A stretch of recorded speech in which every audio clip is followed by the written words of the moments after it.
Welcome back to the program. When the Socceroos line up in Brazil for next month's World Cup, there's no doubt it's going to be tough. But our top goal scorer, 34-year-old Tim Cahill, will be there to bolster our hopes. It will be his third World Cup and almost certainly his last. An emotional time for a man who doesn't like to show his emotions. But Tim Cahill has millions of reasons to smile. After a magnificent career in England's Premier League and a bank balance to match, he's now being paid handsomely to play his favourite game in America.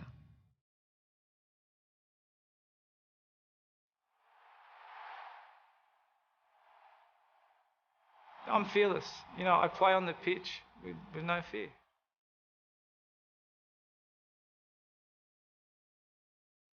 Play every game like it's my last game. Half the battle for sports people and what people don't understand is mental.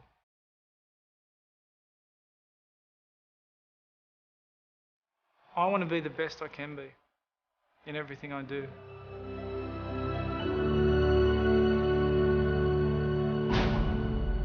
Tim Cahill is one of Australia's best.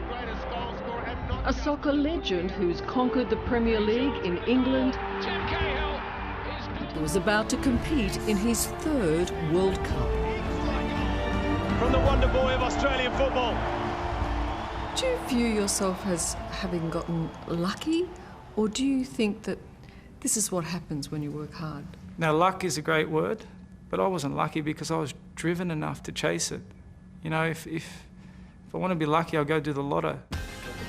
Mind you, Tim Cahill's bank account looks like he's won lotto. He currently earns $3 million a year playing for the New York Red Bulls, America's professional soccer league. Hand-picked alongside the likes of David Beckham and Thierry Henry to sell soccer to America. I'm not just someone to come up here to make the numbers. I wanted to, you know, be part of everything. And you can feel it? Can you feel the shift? It's massive. It's a tough sell in a country that loves NFL, baseball and basketball. But step inside this purpose-built stadium in New Jersey, there's no doubt they mean business. And so too does Tim Cahill, scoring the first goal for his team tonight in front of his adoring fans, including me.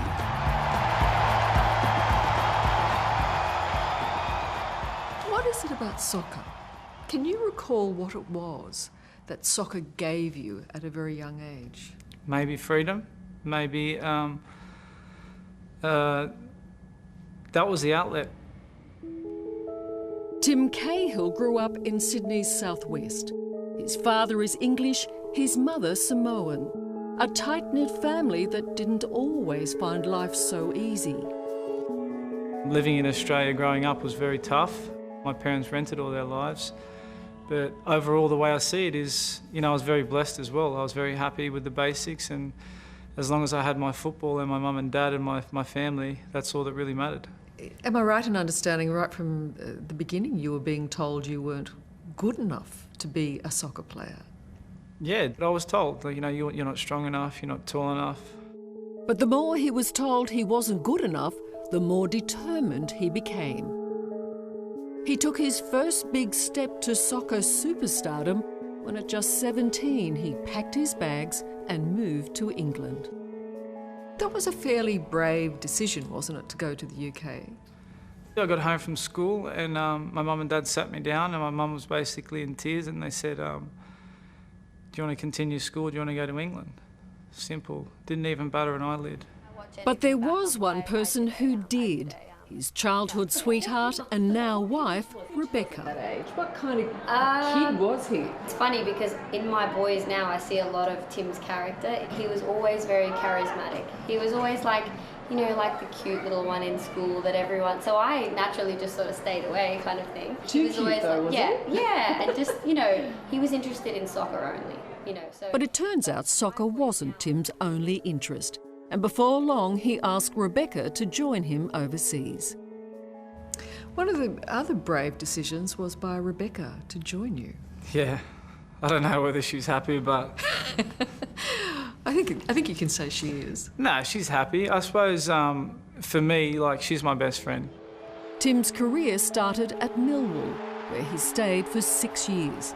But it was at Everton where he truly became a star. Tim has made himself the player that he is. He works harder in training than his opponents, and he's almost willed himself tenaciously to become the player that he is. Roger Bennett is a sports journalist for ESPN who's taken a keen interest in Tim's career. He played in England from 2004, and until he left, he scored more goals with his head than any other player, apart from Peter Crouch, who has 9 inches on him. So he's 5'10". Somehow, it's a mystery. It's almost like the Turin Shroud or Stonehenge. How does Tim Cahill get his head on so many balls?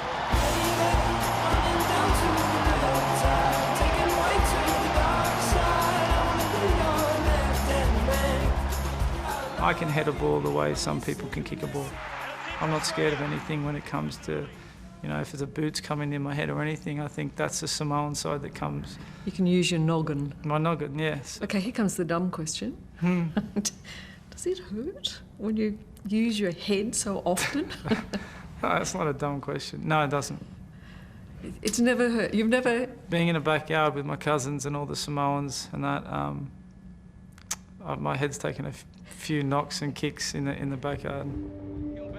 Alongside the headers, Tim has also become known for his goal-scoring signature boxing celebration. And he's had plenty of reason to celebrate. While playing for Everton, he was earning $5 million a year. That money very quickly turned to millions. I haven't bothered to count them up. Have you? I don't count money. I prefer just to work, because when you're good at something, you'll always get paid. Well, what's the greatest thing money's done for you? Supported for my family. Made my family comfortable, me comfortable. Who's going to score the next And goal? family is everything. At his matches, they're all there, including his 4 children. And they were all there too when Tim and Rebecca finally decided to marry after 17 years together. Why did you leave getting married until 2010? Boom, great question. Your wife probably asked you to ask that. Probably because I wasn't ready and I wasn't responsible enough. But yet you were, in all senses, married. Yeah, but I was married anyway, I got kids. Okay, Oceania, qualifications, Confederations Cup, Olympic Games, qualify for What the World Tim's Cup, telling me World is he couldn't find the Qualify for time. Asia Cup, And Asia certainly soccer has been qualify for the World all-consuming. Cup. I'm still going here. It's his job, and he works for these people, the hundreds of thousands of passionate fans who pack soccer stadiums every week. Surely there are occasions when you just feel like a rock star. I rang my agent, I told my missus, told my mum and dad, buying a Lamborghini. That's when I felt like a rock star. And I only ever driven it a couple of days a week.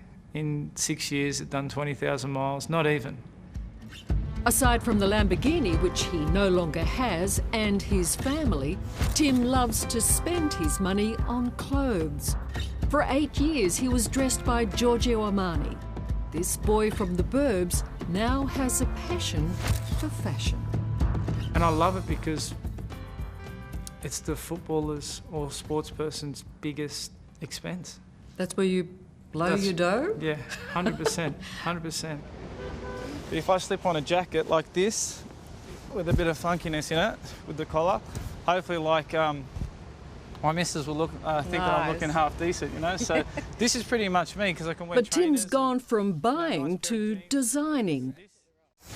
Today, he's doing a photo shoot preparing to launch his own fashion label. Shoreditch by Tim Cahill. There's 2 elements of looking at it. As a sports person, you get offered a deal. So you get offered $2 just to be the face and say, look, I look the business.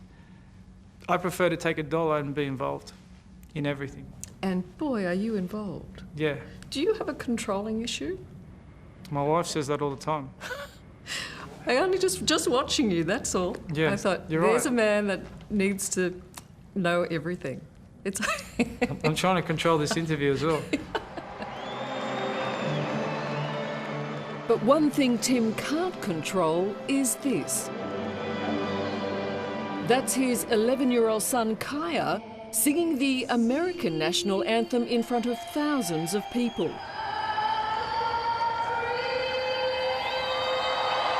With Dad standing proudly behind, it's little wonder this fiercely patriotic New York crowd has embraced the Cahills. Were you more worried about him than you? No, I was so nervous. I said I had butterflies, and then once he'd finished, I can relax, you know, do my job. Tim Cahill's focus is now with the Socceroos and rewriting the history books after being sent off at the last World Cup. First thing that I thought about when I got that red card was to take it on the chin and walk off and think about everyone in Australia watching me, instead of being a baby and reacting. Is it bittersweet now? Do you have something to prove? No. Nothing to prove. I've actually proved to myself to be a good athlete, to my body maintenance, to get here, to get to a third World Cup. The draw is called the group of death. You clearly don't think that way. It is what it is. If you want to be the best, then you've got to beat the best. New York may be Tim Cahill's address for now, but there's no doubt he's still very much an Australian boy.